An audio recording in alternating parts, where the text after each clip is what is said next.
સુરત પુણા પર્વત પાટિયા પાસે ટ્રક અને મોપેડ ગાડી વચ્ચે અકસ્માત સર્જાયો હતો, જેમાં મોપેડ ગાડી ટ્રક નીચે આવી જતા મોપેડ સવાર મહિલાને ઈજા પહોંચી હતી, જેને સારવાર અર્થે હોસ્પિટલમાં ખસેડવામાં આવ્યા હતા।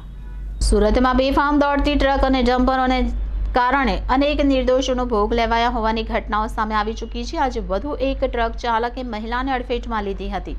સુરતના પર્વત પાટિયા વિસ્તારમાં એક ટ્રક ચાલકે મોપેડ સવાર મહિલાને અડફેટે લીધી હતી, જોકે સદનસીબે યુવતીનો જીવ બચી ગયો છે। ટ્રક ચાલક અકસ્માત સર્જીને ફરાર થઈ જતો વિડીયો પણ સામે આવ્યો છે। આ અંગે મળતી માહિતી મુજબ સુરતમાં પુણા પર્વત પાટિયા પાસે ટ્રક અને મોપેડ વચ્ચે અકસ્માતની ઘટના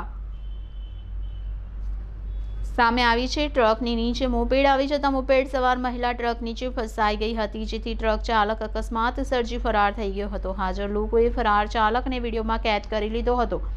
વિડીયોમાં જોઈ શકાય છે કે મહિલા ટ્રકની નીચે ફસાયેલી છે અને બચાવો બચાવોની બૂમ પાડી રહી છે। મહિલાને ટ્રકની નીચે ફસાયેલી જોઈ હાજર ટોળાએ મસમોટી ટ્રકને હાથથી ધક્કો મારી ખસેડવાની શરૂઆત કરી હતી અને ટ્રક ખસેડી મહિલાને બહાર કાઢી હતી।